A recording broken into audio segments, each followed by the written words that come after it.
going to do a 360 jump back roundhouse kick, or a 360 roundhouse kick. So from here, we're going to start off from our fighting stance. The position, you've seen this before if you've gone through all the video series. Let's review. We're going to start off with our turn.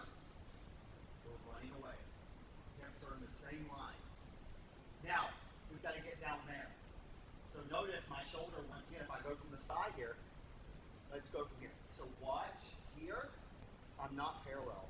Watch my shoulder, it goes just past parallel to really help open up this hip.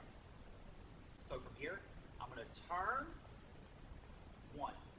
Turn my head, shoulder goes just past parallel. Now watch the knee. This is the knee very similar to the hook kick.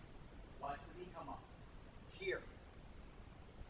Notice, I haven't jumped yet.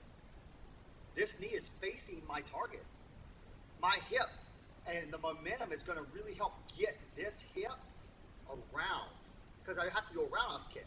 So, I turn, get my body in line, shoulder, pass parallel, my head's already looking, there's the target. Now, I come up, boom. Because a big mistake people make, very common, especially if you start off a little bit older as an adult.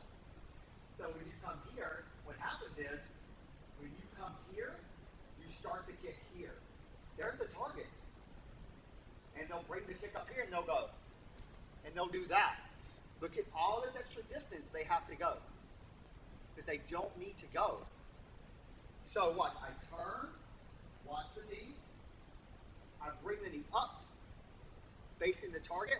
Now watch the knee drop slightly to help me jump. People pick this knee up really high and go, and they wonder why they can't jump high.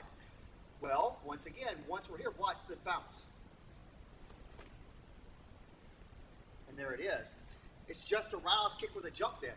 The jumping roundhouse kick, nothing, it's exactly what you're doing there. So, we break it down, we go here, head turn, knee up, knee drop, kick. Boom. So if we see it in full speed, then we see it from the side,